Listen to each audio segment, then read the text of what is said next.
Hello students, in signal analysis and transform techniques, today I am going to start first chapter, Introduction to Signals and Systems.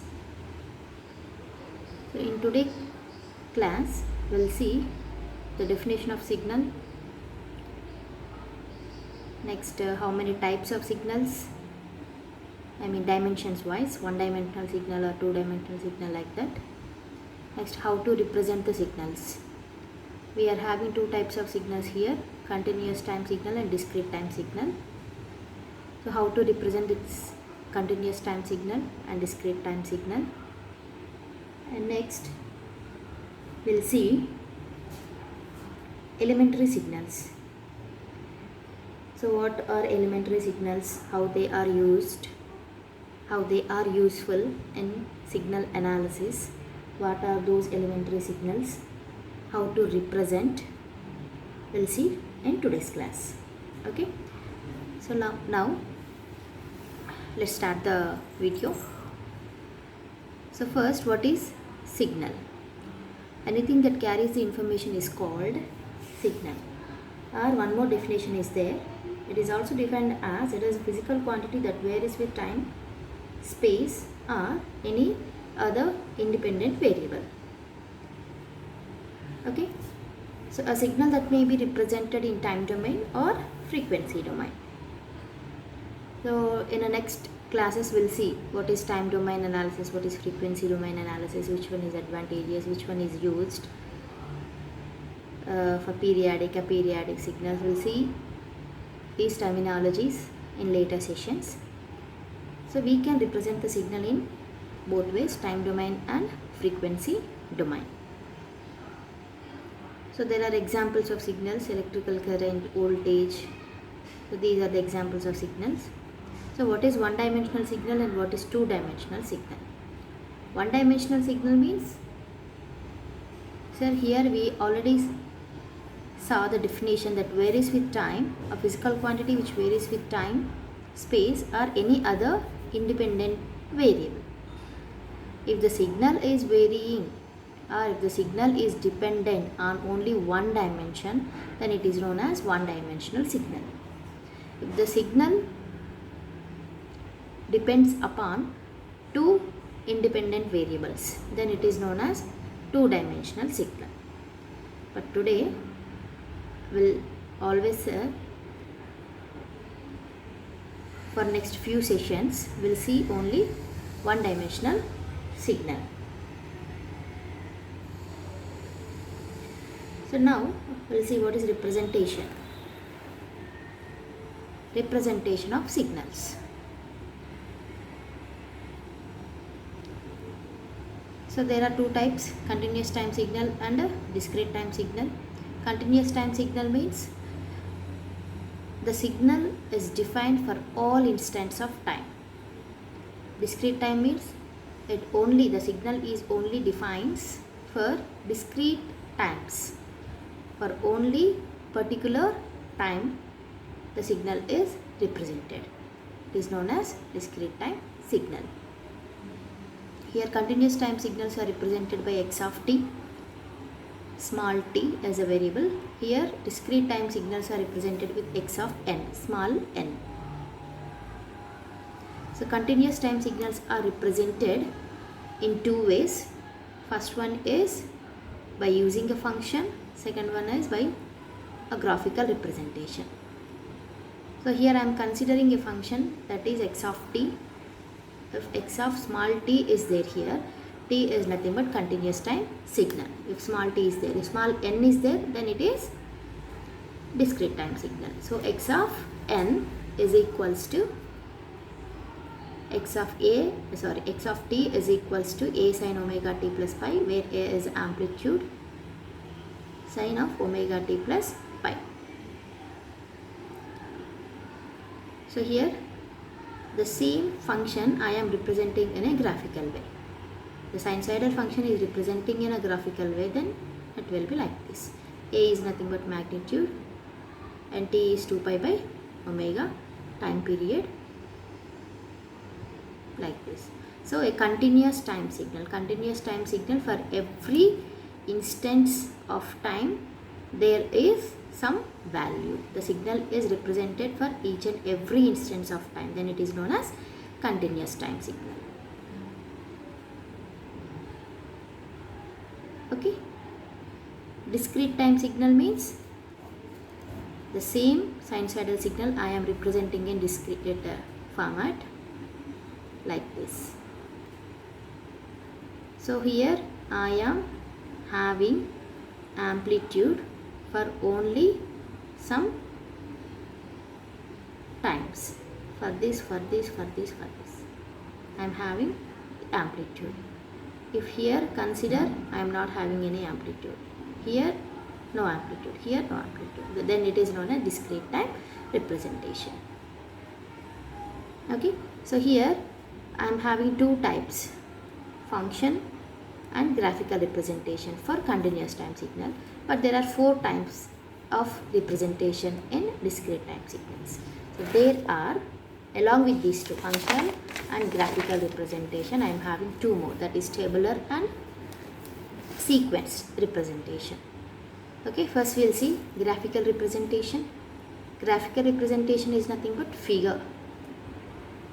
Okay, for x of minus 2, I am having the magnitude minus 3, negative. At x of minus 1, 2.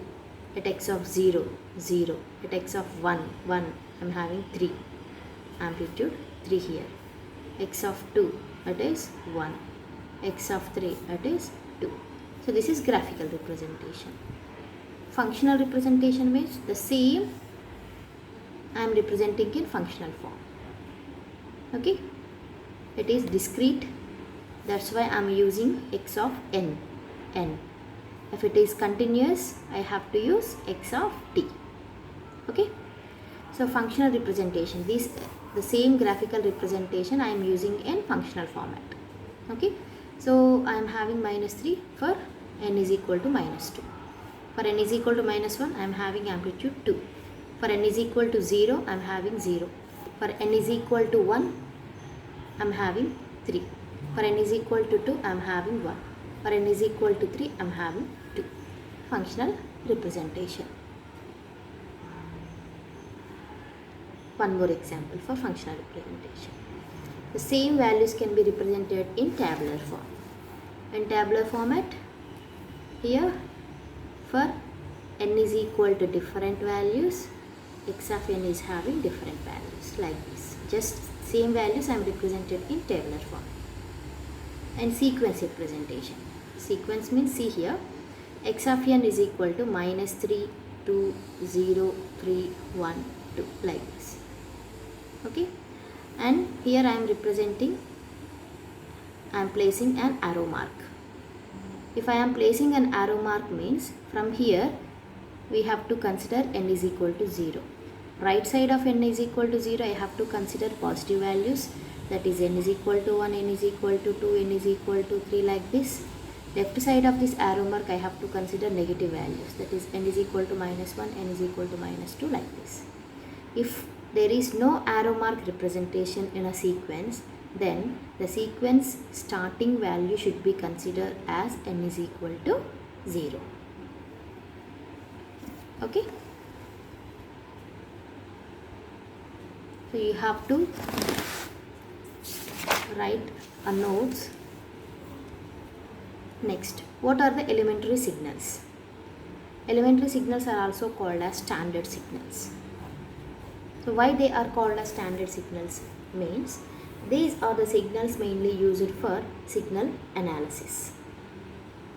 So we won't go for any another signals, we'll go for only these elementary signals for any signals analysis. So these are the building blocks for the construction of more complex signals. So what are the different types of elementary signals?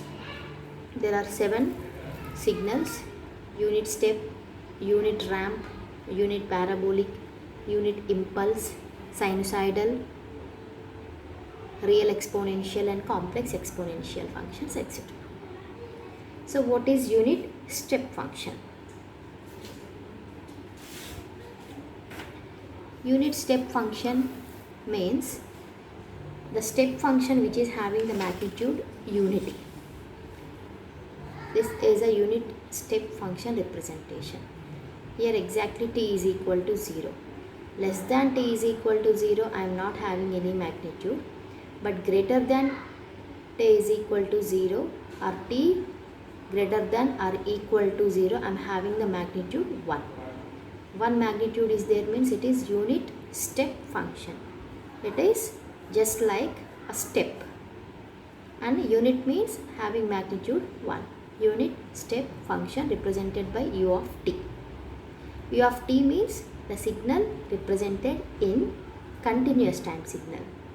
If u of n is there, then the signal is represented in discrete time signal like this.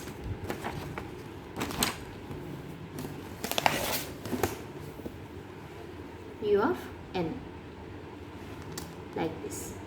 U of t, u of 10. Continuous time signal, discrete time signal. Continuous time signal is having continuously magnitude for each and every values of t. But discrete time signal is having only the magnitude for n is equal to 0, n is equal to 1, n is equal to 2, n is equal to 3 like this. For only particular instance of values of n, I am having the magnitude. U of t, u of n. So how to represent this signal? U of t is having magnitude 1 for t greater than or equal to 0. For t less than 0, it is 0. If I want to shift this unit step signal towards right side. Okay. So this is nothing but delayed version. Actually t is equal to 0. At t is equal to 0, the unit step signal has to start. But after some time at t is equal to a, it is starting. Means it is delayed version of u of t.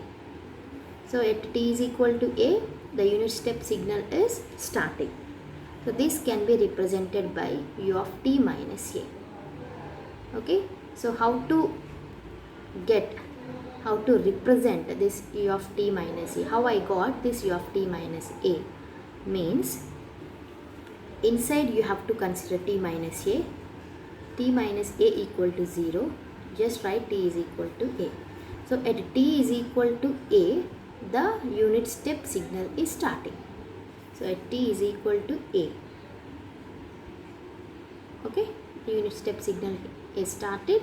For t greater than or equal to a, it is having the magnitude 1. For t less than or equal to a, it is having magnitude 0.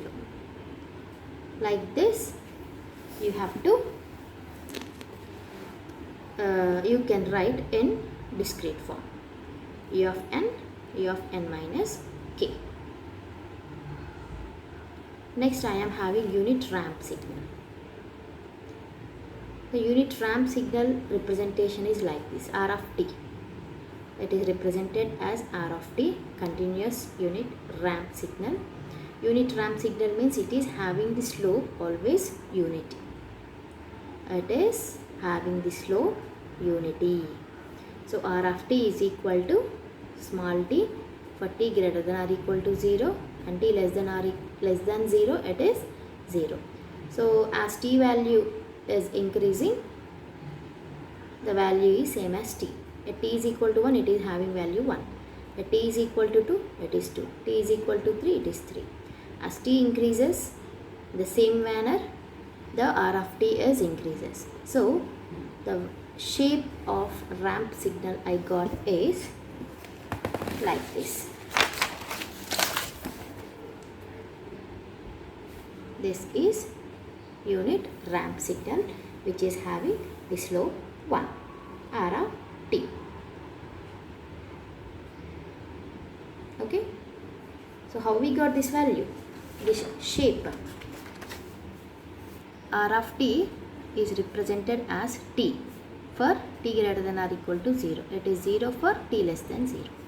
Right? If small t equal to 1, then R of t is 1. If t is equal to 2, R of t 2. T is equal to 3, R of t 3. substitute these values. This is nothing but small t. T is equal to 0, 1, 2, 3, 4, 5 like this. At t is equal to 1, at t is equal to 0, what is r of t? 0. Here t is equal to 1, I am having 1. At t is equal to 2, 2. T is equal to 3, 3. T is equal to 4, 4. If I draw, it is a straight line. It is a slope. It is a straight line which is having a slope always 1. So that's why it is called as unit ramp signal. Okay, and here one more important relation between r of t and u of t is, if I integrate u of t, I will get r of t. So integration of u of t is having the magnitude 1, right? So 1 into dt, integration of 1 will give us t. What is t? It is nothing but r of t. So integration of u of t will give us r of t. Or differentiation of ramp signal will give us unit step signal. Okay, so this is a very, very important relationship between u of t and r of t. In the same way, we can write delayed version, r of t minus a is equal to t minus a.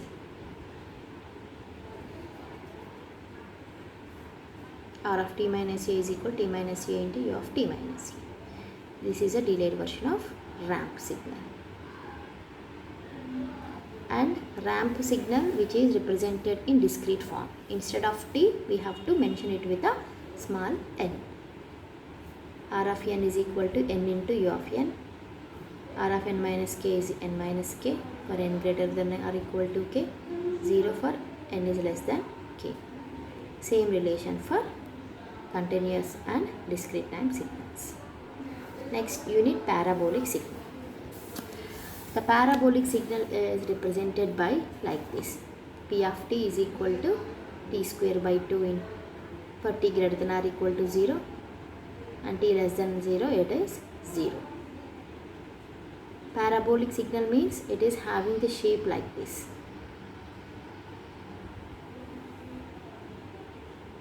Exponential. Not exactly exponential, but it is having the shape of like this, not ramp. It is not having the slope equal for each and every values. It is having different slopes for different values. So it is unit parabolic function.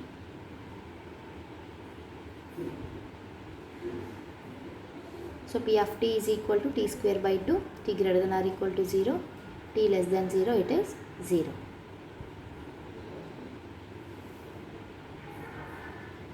So this is continuous function representation P of t, and this is discrete function representation P of n.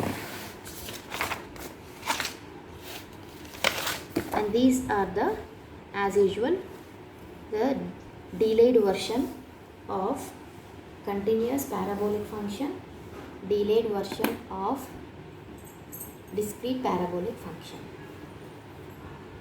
And here one more relationship here we have to see, that is, if I do the integration for r of t, that is ramp signal, I will get parabolic function. But before we learned about the integration of u of t, will get r of t, and again the integration of r of t will get parabolic function. Okay, how? We'll see. U of t is equal to having magnitude 1, r of t is represented as t, and p of t is equal to t square by 2.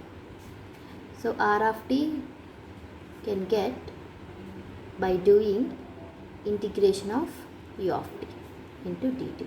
U of t means having magnitude 1, so integration of 1 will give us t. So r of t is equal to t, that is nothing but integration of u of t. Next, the same way, p of t can be resulted if I do the integration for r of t. So what is r of t? R of t is nothing but t. Integration of t square by 2. So t square by 2 is nothing but p of t, parabolic. So here finally I can say that p of t is nothing but integration of r of t, and r of t can be represented as, instead of r of t, what can I write? Integration of u of t. So if I do the integration for u of t, I will get r of t. If I do the integration for r of t, I will get p of t. In the same way, if I write in reverse manner, that is differentiation, here u of t is equals to d by dt of r of t is equal to d square by dt square of d by dt of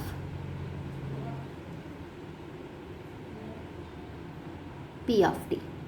So here if I do the differentiation for r of t, I will get u of t, and again if I d square by dt square. If I do 2 times differentiation for p of t, I will get u of t. See here, d square by dt square into p of t. D square by dt square into what is p of t? T square by 2. So do the differentiation 2 times. So first, for the first time, d by dt of t square by 2. So what I'll get? 1 by 2 into t square differentiation is 2t. 2 will get cancelled. Next, what is differentiation of t? I'll get 1. This is nothing but u of t.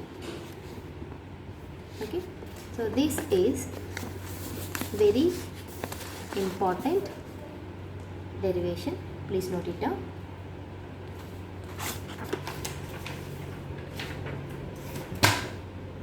So with this, we'll stop today. Tomorrow we'll discuss about remaining elementary signals.